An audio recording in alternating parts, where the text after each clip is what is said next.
Imperial Yeast is at it again with their Imperialis project, creating yet another unique proprietary strain through hybridization. In addition to its excellent attenuation and rapid reduction of diacetyl, I-10 Mangostini contributes robust ripe tropical fruit, strawberry, and lychee notes that complement modern hops. And as a Kveik hybrid, it can be fermented anywhere from 78 to 90 degrees Fahrenheit or 26 to 32 degrees Celsius without any negative issues. Head over to imperialyeast.com to learn more about I-10 Mangostini and be sure to pick some up for your next batch of fruity IPA.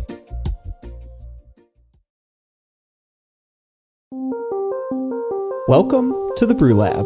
Dry hopping is one of the major tools available to brewers to get hoppy aroma into beer, but it comes with challenges like reduced yield, reduced bitterness, increased pH, added alcohol and CO2 from hop creep, diacetyl, exposure to oxygen. The list goes on and on. What if you could avoid all of that? I'm your host, Cade, and today on the lab I'm speaking with Dr. Engineer Philip Wietstock and Dr. Brian Gibson, both of the Technische Universität of Berlin, about their invention for maximizing hop aroma without the downsides of dry hopping, the gas hopper. This practical solution uses some simple chemistry and basic laws of physics to transfer hop aroma compounds via the CO2 present in carbonated beer. Now let them explain the process and the science behind it, but essentially temperature and a concentration gradient apply to get hoppy compounds from hops to cold carbonated beer without ever having the beer come into contact with the hops. A brewery of any size from homebrew to 1,000-barrel brew house should be able to use this system, potentially to reduce tank time, increase hoppy aroma, and avoid at least most of the major downsides of dry hopping. This idea seems really cool and like something that I want to try in my next hoppy IPA, so hopefully you'll find it fascinating as well. If you haven't yet signed up to become a patron, please consider doing so. By becoming a patron of Brewlosophy, you get awesome rewards like access to Brewlosophy contributor recipes, new discounts each month to YakimaValleyHops.com, and for $3 a month, access to a monthly live Q&A session with a special guest from the brewing industry. You just missed Brew Club founding member Haven Schultz. If you haven't yet heard of the Brew Club, you should check it out on Facebook. It's a non-geographic homebrew club where anyone that's a fan of homebrewing could join in. And so if you just missed Haven, but next month you've got Andrew Burns coming to talk about getting a brewing education. You don't want to miss these sessions. All of the information that you need to get access to this awesome resource is available at patreon.com/Brewlosophy, so please go check it out. I want to pause again to say another big thank you to everyone who's left a rating or review of the show. These ratings are super meaningful. I care immensely about how you like the show, and it's one of the easiest ways for me to hear from you. Every review helps us improve the show, like with the Applying the Science episodes, which wouldn't have happened if not for listener reviews. So if you haven't yet left a rating or review, please take a moment and help us out.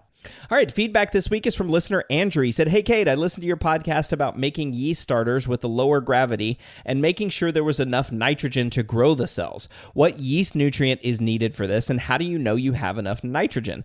Hey, Andrew, that's a great question. First, as a reminder, Andrew's talking about episode 62, where I talked with Dr. Maria Mutsoglu about using low-gravity starters to essentially get yeast to enter respiration instead of fermentation. That allows the yeast to sort of bank up energy and might make them more primed and ready to go when you actually pitch them into beer for fermentation. So again, the point of that is a low gravity starter, but you also need nutrients that the yeast requires for growth. Now, my first gut reaction was, you can use any yeast nutrient. And I think that's what I've said on previous episode. But then I wondered, well, we're putting this yeast into respiration, not fermentation. So does it need different nutrients? I looked back at the paper from Dr. Mutsoglu, who used yeast extract from a science supply store, supplemented with zinc. So this makes me think that you could, in fact, use a yeast nutrient found from your local homebrew store, from more beer or something like that, because they're probably very similar. They're probably a yeast extract with some supplemented minerals like zinc. Now, I've been recommending that people use 5 grams of yeast nutrient, something like whatever you can find at more beer. Should work fine in a 2-liter starter, and that should get you where you need to go. For now, I'm going to stick with that recommendation because I couldn't find anything else in the literature that would make me think that yeast that enters respiration needs different nutrients than yeast that's entering fermentation. There are, of course, some differences, but I think that the nutrients that are available in yeast extracts supplemented with zinc will probably be good enough, and that should encompass most yeast nutrients that you can find from from homebrew stores. So, Andrew, thank you for the interesting question. I'll be back after the break speaking with Philip Wietstock and Brian Gibson about the gas hopper.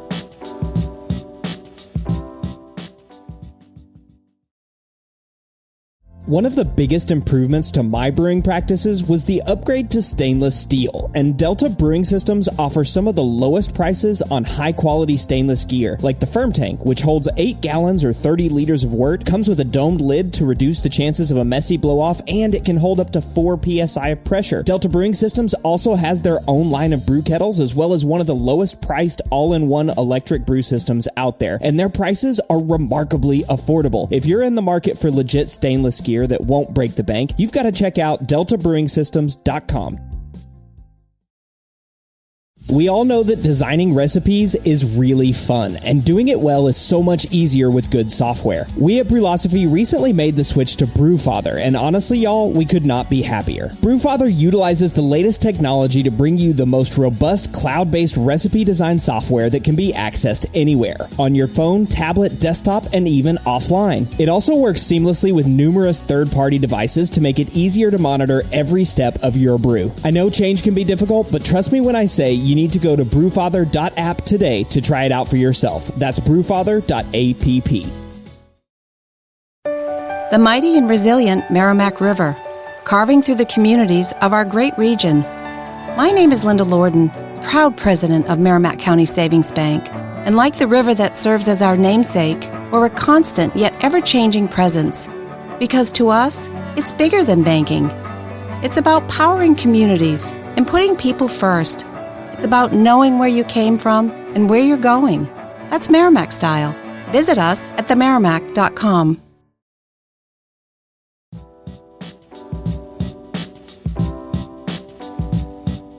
A couple of weeks ago, I talked with Shay Maloney and Jeff Daly from John I. Haas about water-based liquid hop products and compared them to the CO2-based extracts which dominate the industry. Today, I'm talking with Philip Wietstock and Brian Gibson of the Technische Universität Berlin about a way you can use the CO2 gas from your beer to get hop flavor back into your beer. Philip, welcome to the Brew Lab. Thanks, Cade. And Brian, welcome back to the Brew Lab.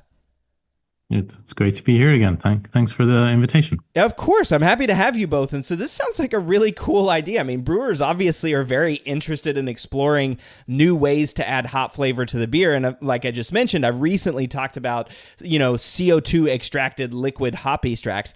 But this is something similar, but still slightly different, right, Philip? Yeah. So in this principle, in this concept, we don't have the solid liquid extraction that you would have usually with common dry hopping. We rather do you use the property of these compounds that they are volatile. So we bring them into the gas phase and then we transfer them to beer. So the concept of this is a little different than usual dry hopping ways. But at the end, we have a dry hop beer or beer that is enriched with hop aroma and it's a new concept. I'm happy to talk about it. Yeah. And that, of course, is the new concept, right, Brian? That this is not a dry hopped beer. This is a beer that the hops don't actually come into contact with the beer. It's just the CO2 that is used to add the hop flavor to the beer.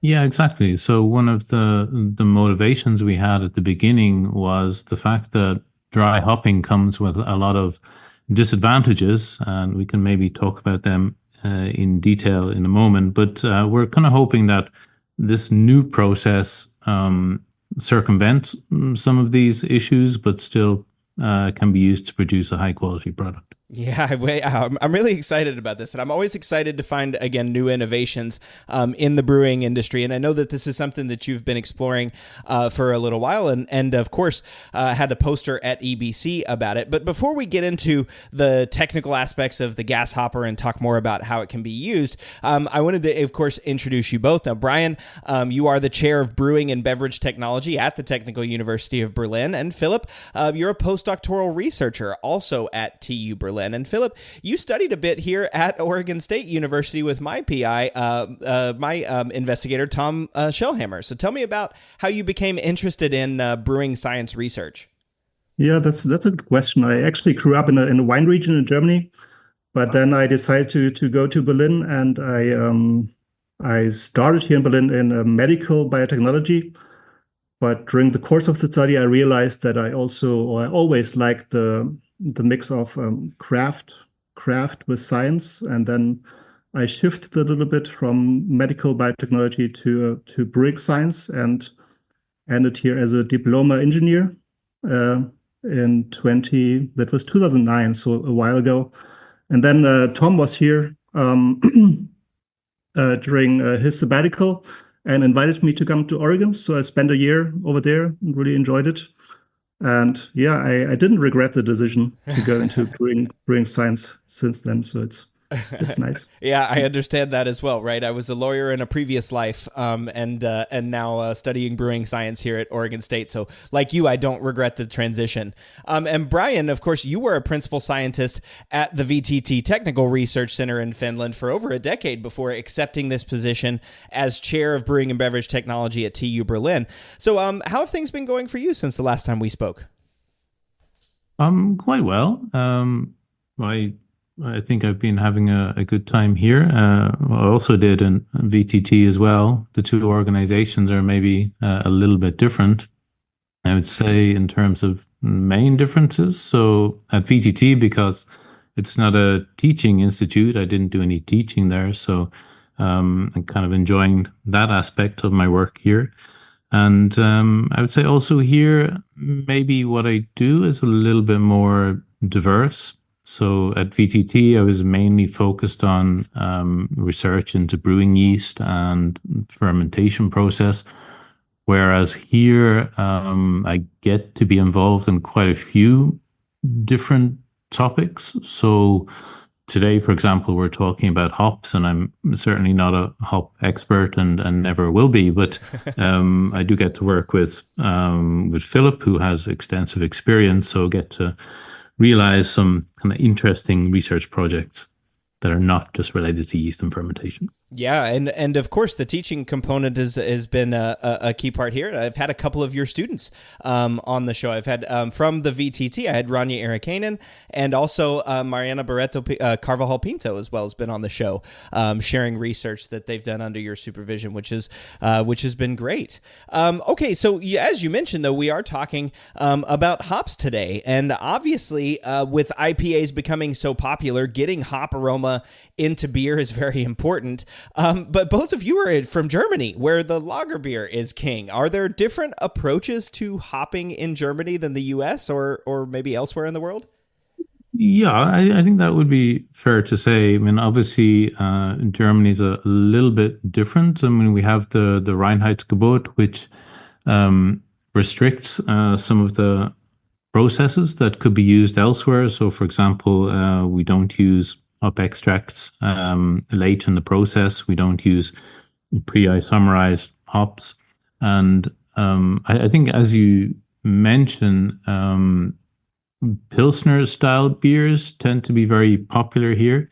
And while we certainly do have some very good craft brewers here in Germany and here in Berlin, maybe the craft scene hasn't really taken off in the same way as it has elsewhere. And I suppose that's because Germany has such a strong brewing tradition and makes such good beers already that a lot of people are kind of quite happy with the traditional styles of beer.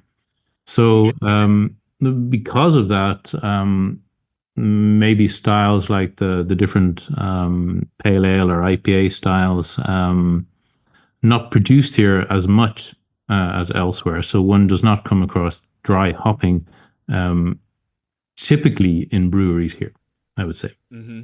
Yeah, it was quite interesting being at the European Brewing Congress recently and walking alongside of Urs Wellheiner from Boston Beer. We were, of course, in Belgium, where lager beers are very much not popular in Belgium, and he kept saying he just wanted a normal beer to drink, referring, of course, to like a Pilsner or a Helles style beer, just a normal beer.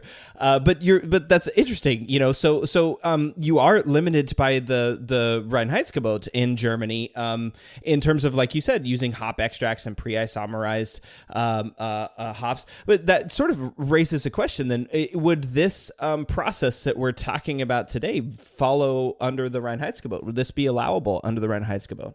Well, I can maybe say something here. Well, we don't know. So it's I think it's something we can leave open to discussion. So I mean, the Reinheitsgebot, I think in its legal form, can be quite strict, and usually extracts from hops are not allowed on the cold side. That's what it states. The question is here: do we extract hops, or do we just use or carry hop aroma compounds from the hops into the beer without having actually an extraction process? But I think we are probably the wrong people to ask this question, because I think the Brewers Association should maybe discuss it or something. Sure. And of course, I'm not looking for either of you to make a recommendation or anything like that. Just curious, right? To think about, because like you mentioned, I mean, and as we'll get into here in a little bit, you're more just like moving the compounds. If you put the hops directly into beer, then they would those compounds would go into solution, and you're sort of doing the same thing. You're not adding it or changing any component of the ingredients that are going into the beer.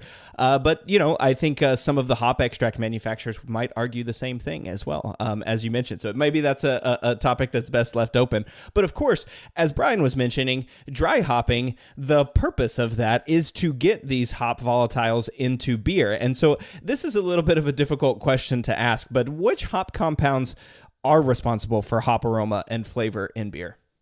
I can probably also take this question. I think it's a hard question to ask, because I feel it's still a big black box that brewers and brewing researchers are aiming for, or are trying to answer.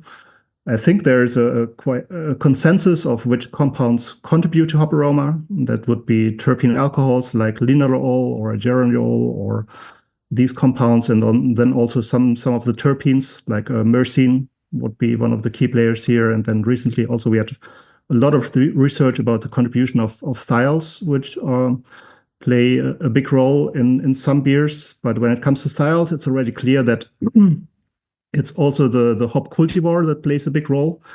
And I think if we talk about key aroma compounds in beer, we have to also say that this is only true for certain cultivars. So some cultivars can produce very unique compounds, then produce unique beers. I don't know how popular Polaris hops is in the US, but in Germany it's can be quite a popular hops. And for this menthol-like or eucalyptus-like aroma, it's 1,8-cineol, which would be a unique compound in this hops. For other hops, we would have maybe some fruit esters, which would be responsible for the hop aroma. So it's a tricky question. I think we have techniques to elaborate which compounds are the key aroma players for certain hop cultivars. And we have these compounds where we have a consensus that they always contribute to hoppy aroma in beer. Yeah, and I think that's a very good explanation, right? There's more than one compound that contributes to the aroma, and those compounds differ based on the hop variety, right? I think that's a very, very good point, and that's the reason why we have things like Polaris and like Citra and Mosaic and some of these other aromatic varieties, or even Cascade or some of the German noble varieties, which might also add some aroma characteristics as well as bitterness, those non-volatile compounds. And so traditionally, you had kettle hopping, which added some mostly bitterness to the beer, but it adds some hop aroma that was desirable. Then came, that return to dry hopping, where we started adding large amounts of hops in the dry hop in pale ales and IPAs, and then the addition of whirlpool hopping, which just came along as well. But Brian, you mentioned earlier, there are some modern challenges associated with these traditional hopping methods. So what are some of those challenges associated with like dry hopping and whirlpooling and that sort of stuff? Yeah, so the issue here is that the hops are going to come in direct contact with the beer, and if you have a heavily dry hopped beer, you run the risk of actually losing quite a lot of the liquid. So you simply have beer being absorbed into the hop material that's removed later on. So beer loss is significant, and for some beers that could be up to 10% of the beer being lost. So clearly that's not advantageous for brewers.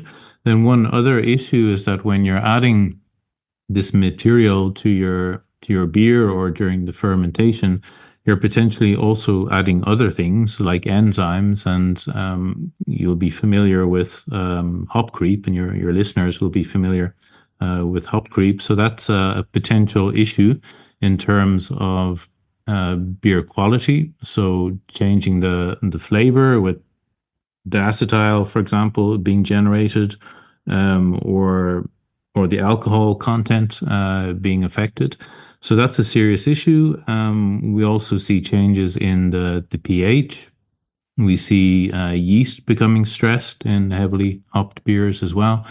And then obviously if you have a lot of this hop material in your tank, it can be very difficult to separate the yeast on the hop downstream, meaning that it can be difficult or maybe even impossible to repitch your yeast. Yeah. I mean, those are quite a few changes too. And even I think, Philip, as well, you were talking about different hop compounds, that are responsible for aroma in terms of desirable compounds. But I would imagine that vegetative material of hops also adds some undesirable compounds into the beer occasionally. Yeah, I would say so. So as Brian mentioned, I mean, there's a lot of compounds in this non-volatile fraction in hops that can go into the beer, and I think this hop creep is just one example, but we also know from studies from Scott Lafontaine, who also studied at Tom Schellemer's lab, that it's also quite a lot of metal ions that can go into the beer when you do heavy dry hopping, and also we know that we sometimes lose isoalpha acids to adsorption to hop vegetative material, while we bring in some other compounds from the hops that could be desired or non-desired, depending on what you want to do. But there are some compounds which have a bitter taste that can then change the flavor or the taste of your beer at the end after dry hopping. Exactly. Yeah. I mean, Scott did work on that, as well as some other researchers that have shown that even that dry hopping does add bitterness to the beer, right? Maybe not a whole lot, but it does add some bitterness, maybe changing those things. And then, of course, metal ions causing issues with shelf stability, right? So these are all, or potentially causing issues with shelf stability. These are all particularly difficult challenges of dry hopping. And this sort of gets us into maybe the reason behind why you guys came up with this idea of the gas hopper, and maybe some of the benefits of the gas hopper. So these are all different methods for getting that aroma into beer. But I think it's time we should ask, what is a gas hopper, and how did you come up with this idea? Yeah, so maybe I can begin. So the gas hopping process, I mean, the general aim is to transfer hop aroma to beer without the hop material, the vegetative material, actually ever being in contact with the beer, and we can thereby avoid some of these problems that were just mentioned. And as kind of Philip alluded to earlier on, we can take advantage of the fact that these aroma compounds are volatile. It's in their nature to move from the liquid phase into the gas phase, and this is something that we can take advantage of. So essentially what the gas hopper is a two-vessel system.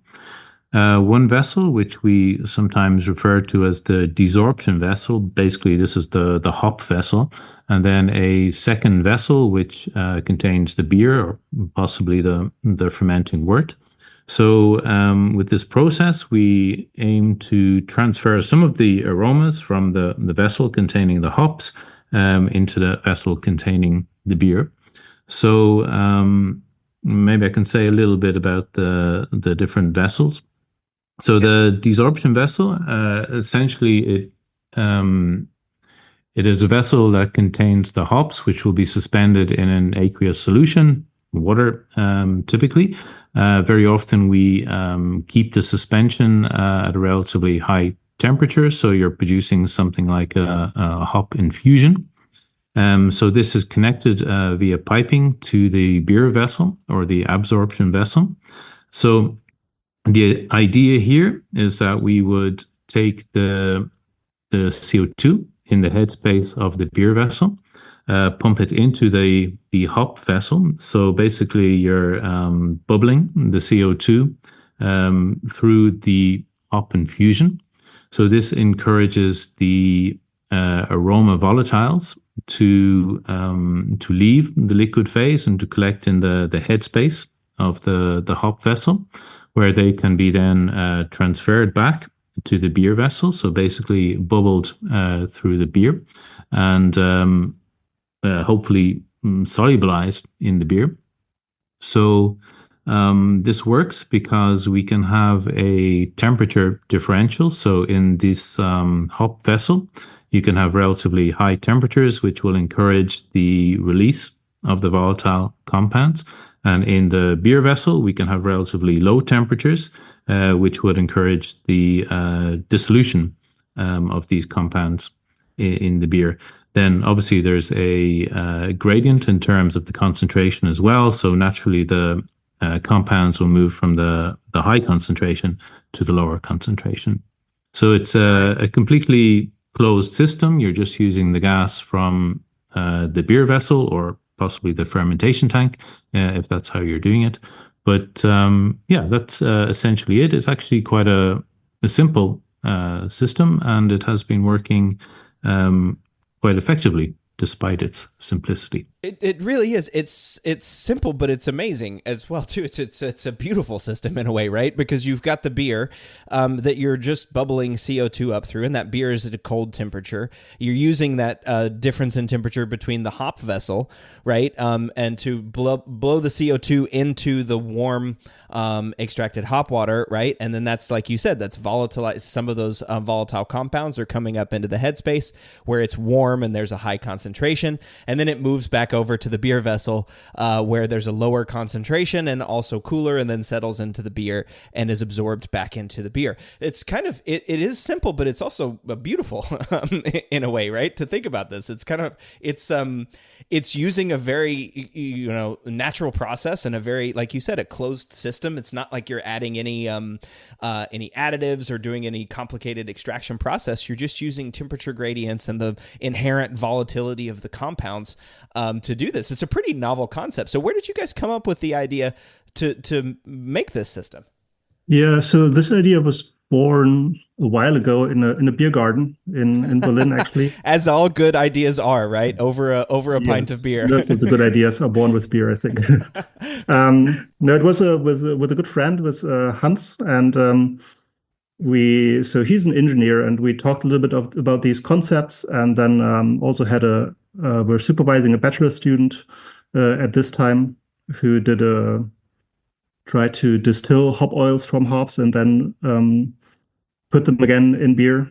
But then we also thought, well, it's volatile, so we can just use this volatile nature of these hop aroma compounds and try to do this in a different way. And then we started at a very small lab scale, just with a gas wash bottle. And then we realized it works, and then went a little bigger and bigger and tried to improve the system. And now we are at a pilot scale system, which we have in our technical area. So it's good to see that. It is really cool to see, and I want to ask a question then about the materials that are needed. I think Brian did an excellent idea of an excellent job of painting, what the two systems look like. I want to talk about that, the materials that you need. But first, I'm wondering, is this a patented process? I mean, you both seem to be freely sharing this idea. Not patented, no. Maybe for a couple of reasons. I think first of all, the basic concept is not so novel. I mean, it's obviously kind of novel in brewing, but one does come across quite a few patents. I mean, when you're researching the patent landscape, one comes across quite many patents related to the transfer of aroma kind of via gas. One sees that in the coffee industry, for example. So it's not an entirely new process. We do have a modified system, which we are patenting. But this basic system that we're describing here, we're, I think, quite happy to talk about that. And certainly we'd be happy to see people actually using that in breweries. Yeah. It's like you said, it's just using these natural concepts, a temperature gradient and the volatility of the compounds and CO2 as a device for, moving those aroma compounds. And of course, it does make sense as you improve that and use different techniques and technologies and stuff to increase the extraction or, modify or improve the process. I could certainly see that becoming patented. So, okay, then I wanted to talk about the materials used then to create a grasshopper or a gas hopper. Is there a large? It doesn't seem like, but is there a large capital expenditure that would be required to install a gas hopper? Or can you do it with equipment that's already on hand at the brewery? Well, I think one would assume so. That should be possible because it's a relatively simple setup. So for the desorption vessel where you hold the hops, all you need is a vessel that has some heating apparatus. In our system, we also have some mechanical stirring as well, but that might not be entirely necessary. Otherwise, you just need the piping to bring the volatiles to the beer vessel and associated pumps.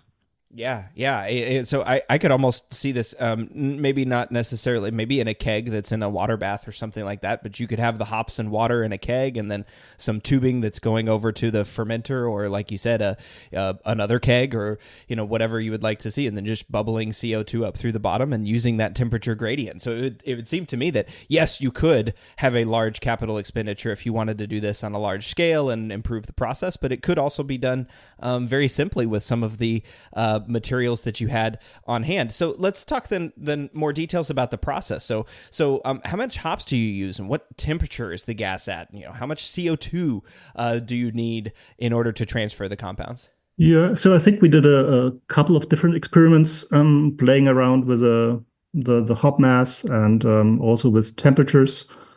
So I think we can. So on the poster at EBC, it was just one example of what one could do. But in general, we use hop additions that are very commonly also used in dry hopping. So let's say 1 to 5 grams per liter.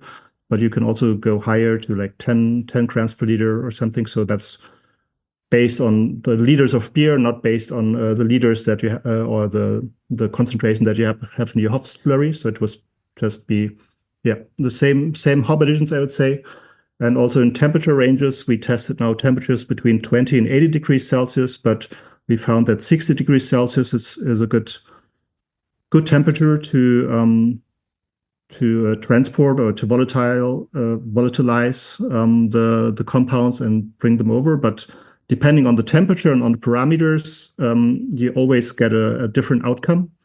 And I think that's also one of the nice features of this gas hopping device, that you can just modify some parameters and then produce different beers. So one could also think about using different gas fractions from the gas hopping device and use these different fractions and different compositions in these gas fractions of the hop aroma compounds and then produce different beers. So just diversify beers by playing around with parameters, but then also trying to optimize your process or to get the desired aromas by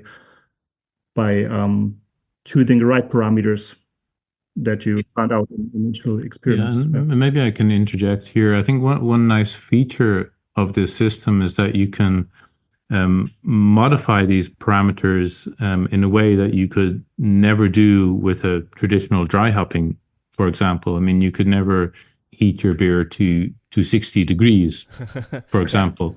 Whereas when you're working with this hop desorption vessel, there's actually quite a lot you can play around with in terms of the conditions. Yeah, I think about the different compounds that we mentioned earlier, Philip, and talking about, like the terpene alcohols versus the terpenes versus thiols and some of these other characteristic compounds, esters, for example.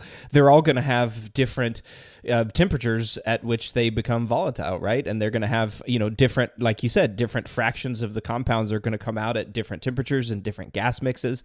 And so you might be able to, target specific compounds that you like in your beer versus, like Brian was just saying, you'd never be able to do that with dry hopping. You just dump all the hops into the beer and then you get what you get.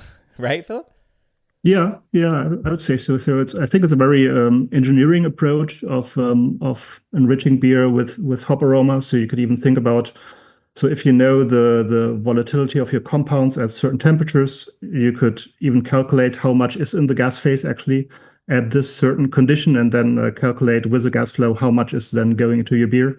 And you could even try to get a calculation model that would help you to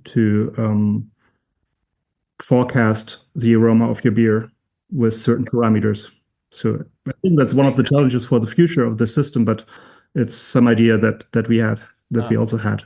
Yeah, of course. I mean, I would think, with the different hop varieties too, that gives you some ability to play with the different compounds and different hop varieties, and maybe even use some varieties that you wouldn't otherwise use in this as well. But that's really interesting. So then one other question too is, when is this? So if I understand correctly, then this would only be used in the cold side, right? After the beer is finished fermenting. Is that right? Is that when the gas hopper would be used in the process, or is there a different point, like during fermentation or something like that, where it would be used? Yeah, so certainly we don't see it being used in the hot side in the brew house, because obviously there would be the risk of losing the hop aromas that we're trying to introduce to the beer.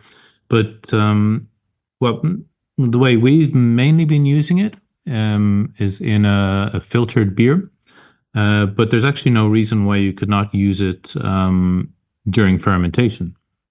I think a key point is that you have a kind of a relatively low temperature. I think that helps, but certainly it could be added during fermentation or after fermentation. Okay, cool. And so you've been adding it to filtered beer. So again, bubbling up fermentation or CO2 through the filtered beer, and then using that CO2 to then the CO2 essentially just passes back and forth in the headspace from the desorption beer into the adsorption hop water, where it's no, that was backwards. Adsorption beer, there we go. And desorption hop water, where the hop components are coming up into the headspace and the CO2 and then going over back into the beer. But yeah, maybe it would be interesting to look at via fermentation, especially as brewers are interested in CO2 recapture. That might be an opportunity for adding some more hop aroma into your beers. And that does raise the question too. I mentioned earlier liquid hop extract. Now, CO2 is used in that process to extract compounds, but I think, Philip, you were mentioning that that process is different than what you're doing here in the gas hopper process. Can you compare that CO2 extraction process a little bit to gas hopping?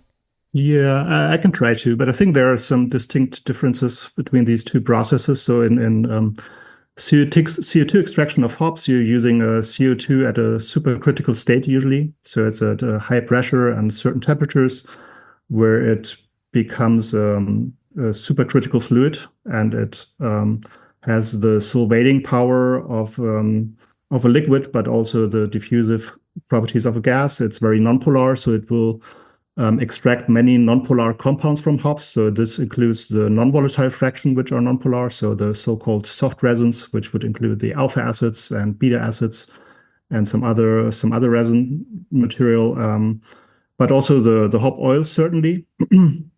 But then at the end, you would end up with a very concentrated product by using this supercritical CO2 extract. And I think here temperature, I think, is even comparable, but we are at a way lower pressure than for CO2 extraction. So we are at slight overpressure of just like beer at 2 degrees. So it's like 0.8 bars, 1 bar pressure. So I think that's probably the main difference, and then also that we don't extract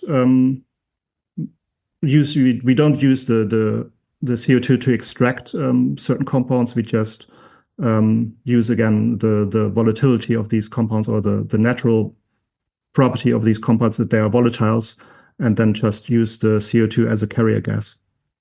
I hope I could clarify your question. No, I think that's perfect. I think the three key things that I heard there. One is the pressure difference is very, very, very different. I mean, do you know what the pressure is normally at for like supercritical CO2? I'm sure it's much higher than 1 or 1.2 bar. I've heard that it's up in like the 60s or even 70 bar to get that full CO2 extraction. But so that pressure difference is a big difference. But two, that means that from a brewer's perspective, you don't have a big capital expenditure where you've got to have some processing facility to have vessels that can deal with supercritical CO2 right at the temperatures and also the pressure.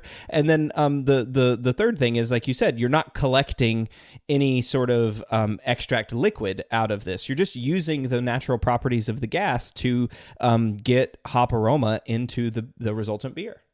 Yeah. I think that's pretty much the main differences. Yeah.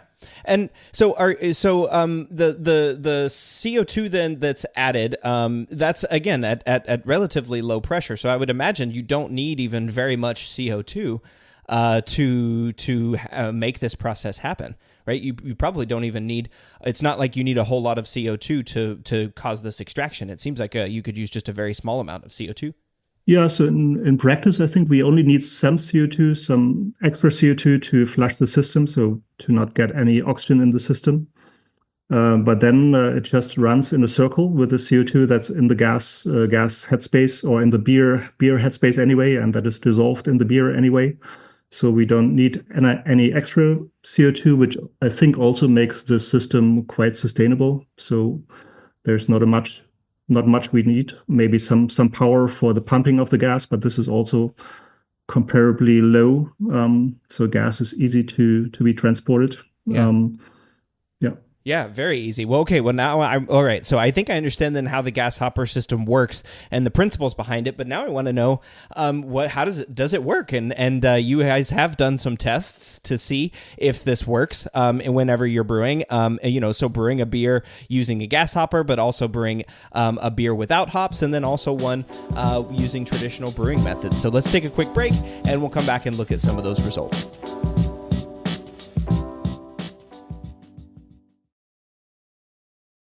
More Beer's slogan is absolutely everything for homebrewing, and it's easy to see why, given their selection of over 8,000 products. Like the BrewBuild X3 Uniconical Stainless Steel Fermenter, or the Cosmos series of kegerators that give you everything you need to get started with dispensing and serving your homebrew. For quality fermentations, More Beer carries a variety of yeast and nutrients from the likes of Imperial Yeast, White Labs, and Cellar Science. More Beer offers free shipping on most orders over $59, and they also have a killer YouTube channel featuring brewing tips, hijinks, and awesome gear giveaways. Check out everything More Beer has to offer at morebeer.com. There once was a time when cash was king, and we gave it fun names like bread, moolah, cheddar. It was glorious, and nobody was swiping or tapping anything. All is not lost, because Cash is back with the new Cash Craze Scratchers, where you could win up to $1 million. You could have greenbacks for days, cabbage for weeks, smackers for years. Play the new Cash Craze Scratchers from the Georgia Lottery. Play responsibly.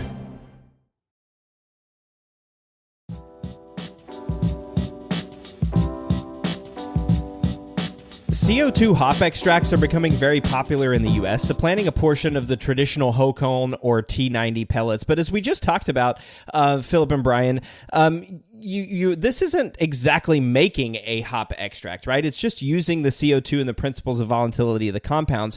But could you use this system to make a CO2 hop extract? I think not really a CO2 hop extract, so it would only collect the volatiles from the hops, but we also thought about the idea of having like a batch system where we would collect the aroma compounds, pressurize the CO2 and that add it later. But I think the design that we think of is more a continuous process where we just run it in a circle. And I think there are many advantages of doing that instead of collecting the gas and then adding it at a later stage. So I would say in principle, yes, but our intention is different, and we want to have it as a continuous system. Yeah, and I appreciate that too as a continuous system. Again, it's easier for brewers to implement, and again, it's like you said, it's a simple design for the system and beautiful in its own way. So I agree, I like that. So all right, so you guys have then done some tests to test the gas hopper and see if it actually performs, if it does in fact transfer aroma compounds over into the beer. So on the poster that you guys submitted to EBC, you guys identified essentially a experiment that you did using I think it was it a non-hopped beer versus the gas hopper? Yeah, that's right. So in this case, the reference beer was a beer that was not dry hop, so a regular beer. Well, talk us through that experiment then, and let us know how you designed the experiment, and then we'll jump into the results. Yeah, sure. So this was a case where we added Cascade hops in the form of pellets. We had the desorption vessel, or the hop vessel, at a standard for us, 60 degrees Celsius. And then we had a volume of 18 liters of the beer. And so, 20 liters of the beer. And so, yeah, we set up the system. We let it run for actually a very short time, just a couple of hours.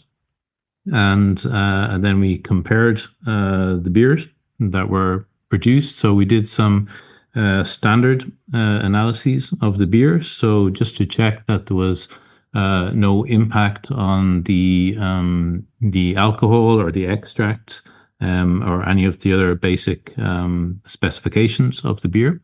So first of all, we found that none of these were changed. So the beer that was treated with our gas hopper was in no way different to the reference beer in terms of these characteristics. So the pH was the same, color was the same, polyphenols more or less the same. So the only actual difference we saw was in terms of the aromas in the gas hopped beer. And so here we saw very clear differences in a whole range of different hop aromas. So that included compounds like linalool and myrcene, the typical hop aromas. So then we were able to carry out some sensory analysis, and the beers were clearly different. It was very obvious that the beers had a hop aroma, so people were noticing the herbal character of the hops, and then maybe also importantly, the tasters were also preferring the beers that had been hopped in this way. Yeah, that's amazing. And of course, this is like the point where you have to start, right? To prove that this concept actually moves hop aroma from the hop water essentially into the beer. You have to test it against a beer, and that's amazing to see that, yes, this actually added hoppy aroma to the beer. You see that from an analytical perspective, looking at the individual compounds, and then also from a sensory perspective. Now, I want to dig into those a little bit in a little bit more detail here in just a minute, but I understand you guys also looked and compared it to a beer that was also or that was a traditional dry hopped beer. Yeah, that's right. So this was from a previous trial where we were interested in seeing the benefit of the gas hopper compared to a more traditional dry hopping. So in this case, it was the Hulmelon, isn't that right? Yeah. Okay, I'm trying to remember. What we found in that case was that we saw very favorable results with the gas hopper. Actually, we were getting more transfer of the aroma with the gas hopper compared to the traditional dry hopping system. And that was even when we were only using the gas hopper for a very short time, so for 24 hours, compared to the traditional dry hopping technique, which was closer to 1 week. So in that particular case, we were actually seeing kind of almost double or more than double the amount of aroma coming from the gas hopper. And again, this was quite obvious from the sensory trials as well, that the beers contained the hop aroma. I would say, though, the beers were not directly comparable in terms of the taste, and this relates to the fact that the two different processes are different in quite a basic way. So with the traditional dry hopping process, when it comes to transfer of the aromas, this is based very much on the solubility of the compounds, whereas in our gas hopping system, we're very much dependent on the volatility of the compounds. So it's not that they will be exactly the same. So we tended to see with our gas hopper that we had a little bit more of the non-polar compounds, a little bit more of the sort of more herbal, grassy flavor notes. But yeah, I mean, clearly the hop aroma was being transferred very efficiently. Yeah, that's amazing. And even so, I understand the experimental design there too. So the beer that was traditionally dry hops just had whole melon, added in a normal dry hopping manner. But you mentioned that it did say for like around a week the hops in contact with the beer versus the gas hopper one, which was a not dry hopped. That beer was not dry hopped with actual hop material, but it was attached to the gas hopper only for 24 hours. And you saw more on base, like on whole, a transfer of more of the hop compounds and a more hoppy aroma in the gas hopper than the traditional dry hopped beer. Yeah, overall the whole system is very efficient and very fast. Yeah, that's amazing. That's really cool to see that. So not only is it, yes, different than an unhopped beer, but it's also has it's like you said, the fundamental difference there is solubility versus volatility. In dry hopping, you're just reliant on the solubility of those compounds. And as Philip mentioned earlier, some of them are non-polar. Beer is a polar substance. And so there's some, issues there with those non-polar compounds making it into the beer. But the volatility of the gas hopper allows for more of those non-polar compounds like the myrcenes and such to make it into the beer. That's pretty fascinating. Okay, I want to dig into that just a little bit more. So let's go back to the poster, the original trial. One other question though, real quick, about the comparison to traditional dry hopping. What about the beer characteristics like extract, alcohol, pH, bitterness? Were there differences between the traditional dry hopped beer and the gas hopper in terms of some of those? And I think the one I'm mainly interested in is bitterness. Did you see an increase in bitterness under the traditionally dry hopped versus the gas hopper? So maybe I can try to respond here because I don't have the data on hand right now, but I think so. Usually with traditional dry hopping, I mean, we talked about some disadvantages, but we see also some changes in the analytical parameters. Like we see usually an increase in pH. We see we sometimes lose isoalpha acids, but we have an increase of some other compounds like humulinones, which can have a bitter taste in beer, and we see also usually extraction of alpha acids.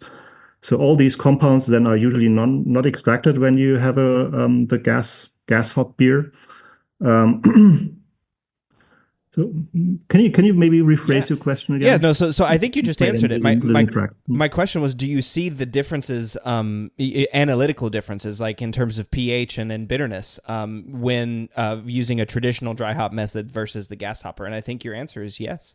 So I think with the traditional dry hop beer, we see these differences. With the gas hopper, we don't see these differences. I think, as also Brian stated before on the poster, we had some analytical data, so we see this same pH, same extract, same bitter units. So the only parameters, or the only compounds we're adding are the volatiles from the hops.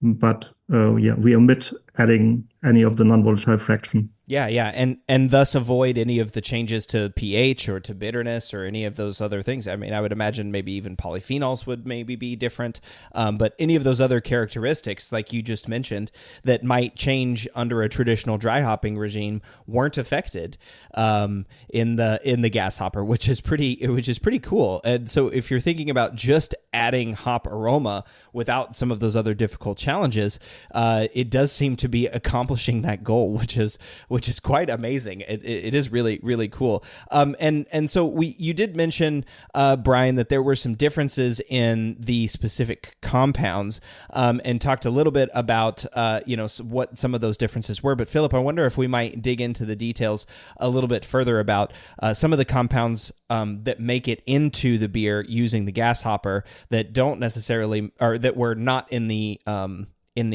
unhopped beer. So things that made it in. So what compounds were different?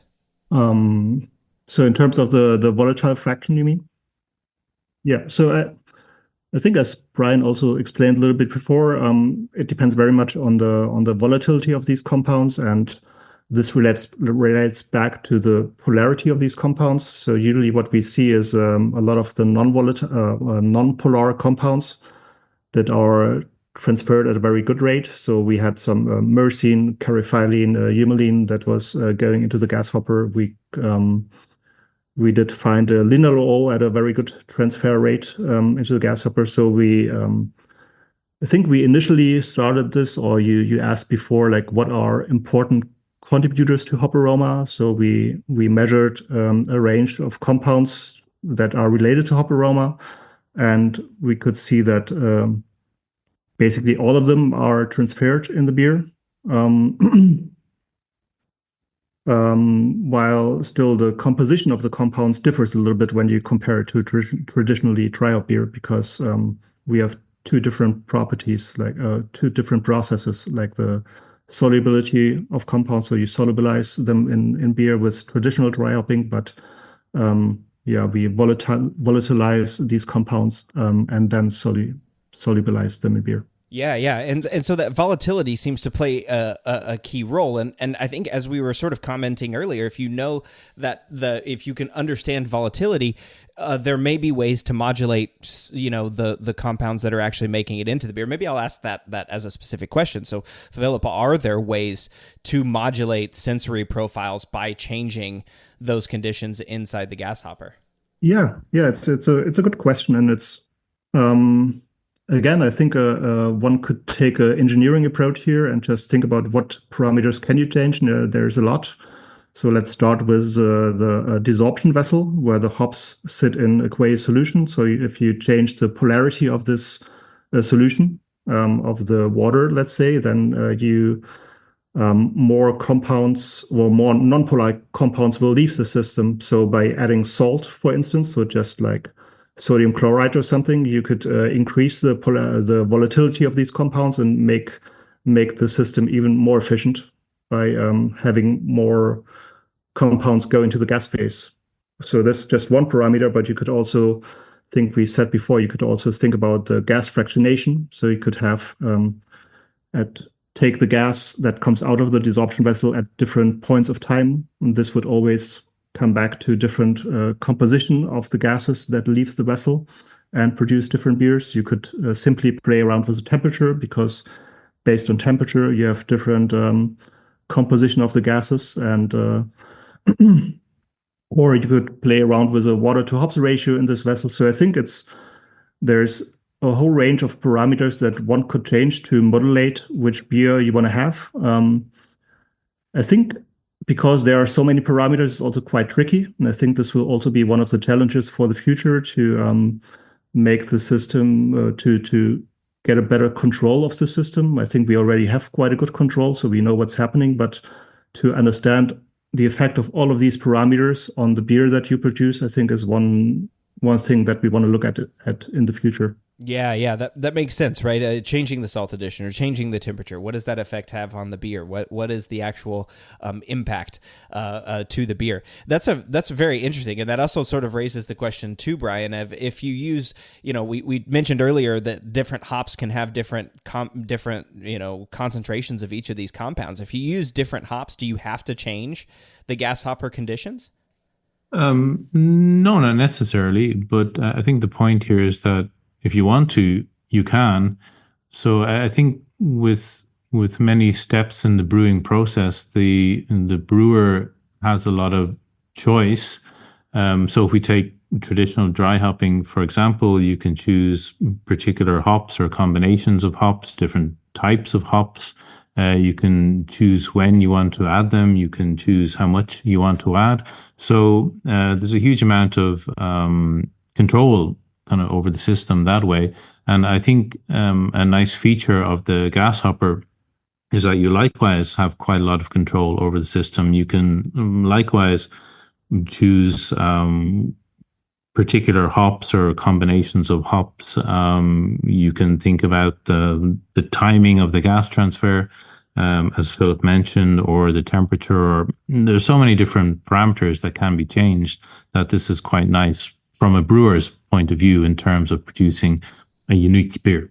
Yeah, I was just thinking, right? I mean, he was mentioning like you can take an engineering approach to this as well, right? Philip was saying you can think about volatility and even potentially measure the concentrations of these in the gas, but you could also take an artistic approach to this too, right? Just using different hops and seeing what you get, right? It's like sort of painting with something and just see what comes out, or trying to mix and match hops and add them in to see if you can get different flavors and abilities. So there's sort of an artistic approach to this as well, which I find really fun, like an explorational approach. What happens if I do this? I don't know. Let's find out, kind of thing. Yeah, and I think also an interesting question is whether you could get a completely different flavor profile. I mean, a flavor profile that you would not normally associate with a particular type of hop, because you're transferring the aromas in a very different way. Yeah. And I mean, this is maybe too far. This is a good transition into like the future. What's next to study with respect to the gas hopper. But one thing I was just thinking is certain hop varieties are prized for their certain their ability to be used as a dry hop, but hops all have similar compounds, right? Linalool and the terpene alcohols and the terpenes, they exist in all hops, just at different fractions. And so it makes me wonder if you could start using other hop varieties to accomplish the same results. So could you use something similar, use a combination of hops and get something similar to Polaris that might result in the beer, or vice versa, like you said, could you use Polaris and get a totally different beer than if you had dry hopped with Polaris? That's really interesting. But I'll instead of me pontificating about these, I'll ask you both. Obviously, there is more to study with respect to the gas hopper, but what's next?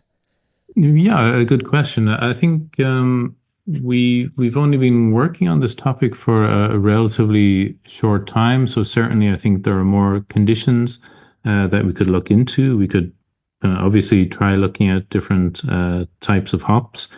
So far, in terms of scaling up, we've, I think, very successfully scaled up from a bench scale to a pilot scale, but then the next step would be testing this at an industrial scale. So I think that's going to be quite important. What else? It'll be interesting to see if we can successfully flavor match. So if we're actually transitioning from a traditional dry hopping process to using the gas hopper exclusively, could you, in theory, generate the same profile again with the right conditions? That would be interesting to see, and also I think quite important for many commercial brewers. And then one other issue, I suppose, is how we could reuse the hops after they have been used in the gas hopper, because I think one of the key advantages here is that we're extracting the aroma from the hops, but the hop is still there. it still potentially contains all the bittering compounds that could be used if reintroduced to the brewing system. So we'd have hopefully kind of no kind of waste being produced at all. Yeah. So wow. this is something that in theory should work, and certainly we're just keeping our hops in water. There's no reason to suspect that there would be any loss in terms of quality or the bitterness content of the hops. But this is something that we need to look at in a little bit more detail. Yeah, of course. I mean, if you could answer some of these questions like flavor matching and scaling up, then you would give brewers an opportunity to start reusing their hops for bittering. But also, you mentioned earlier, Brian, being able to harvest their yeast from IPAs without having to worry about contamination from hops, or when to add the hops in such that you still get the protection from oxygen that would be needed, and those sorts of things. This sort of avoids all those issues. You can now harvest that yeast. You don't have to open up the fermenter to do a dry hop. You've got just a separate vessel here that you can use to add aroma. So I think there's quite a bit of potential here for brewers to, especially brewers with a sustainability focus, to be able to reuse hops and harvest their yeast and have significant cost savings there. But Philip, I'll ask you as well too. What's next? What other things do you think would be interesting to study? Well, maybe it's the German in me. Again, that's speaking, but I really like to get a better understanding of the effect of these parameters that we talked about before. So what are the effects of salt addition or changing the temperature, maybe together with the change of the hop varieties that you use. So can you usually brewers, I think, when they use a certain hop, they want to have this certain aroma that's connected to this hop. And maybe we can even try to get this one aroma compound or this couple of aroma compounds transferred in a better way. So I think for me, it would be, in addition to what Brian mentioned, also a study of these parameters and this engineering approach of trying to calculate or trying to forecast how many of these compounds are transferred and to get a scientific understanding of it. Well, I do like a lot about brewing research that is also very explorative. So it's you can explore a lot, so you can just try out and taste what you're doing.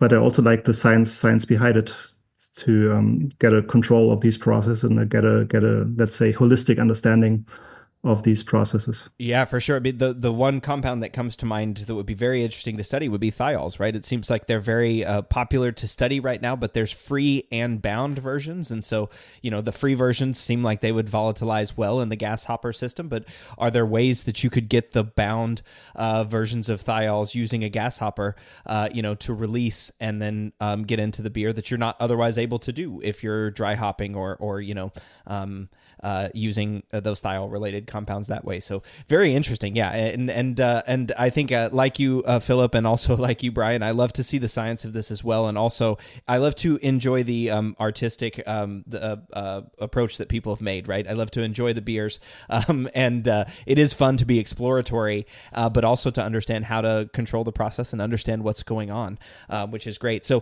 Philip, we discussed quite a bit today about the gas hopper, and I ask this of my guests at the end of every episode. But if you want brewers to take away just one thing from today's episode, what would it be? Well, good question. I'd say go to beer gardens more often and enjoy a beer from time to time. Talk about just be creative. Talk about the science of beer too. Share some ideas. Work together and try to be creative and explore your ideas. Yeah, and then ideas like this become available, and you create potentially new ways to add hop aroma to beer, which is fantastic. And so, Brian, same question. And is there anything else that you wanted to share? Yeah, I mean, maybe something that we haven't really touched on is the versatility of the system. So here, obviously, we've been focusing on hops and beer, but the system could potentially be used in a lot of different ways. So you could think about transferring the aroma from a range of different substances, not only hops. So that could be fruit, wood, spices, other herbs. So there's kind of really a lot to choose from. And likewise, one does not need to focus on beer. It would work with a lot of beverages. And for example, we've produced a very nice hopped water with the system. So there's a lot of potential. There's a lot, I think, that one could do with this system. Yeah, I was going to ask us about that hop water, because that would be very interesting to if you just use that as your adsorption, hop water, and then you had hops in your other vessel, that would potentially add those aroma compounds. But that's a great comment, and I think a good place to end is, think about this use of this system outside of just beer and brewing, or even optimization for beer and brewing. But there are other beverages, other fruits, other spices, other things that the system might use. So, Philip and Brian, thank you both so much for joining me in the lab today. Thank you. Great to be here. Thank you. Thanks for having us.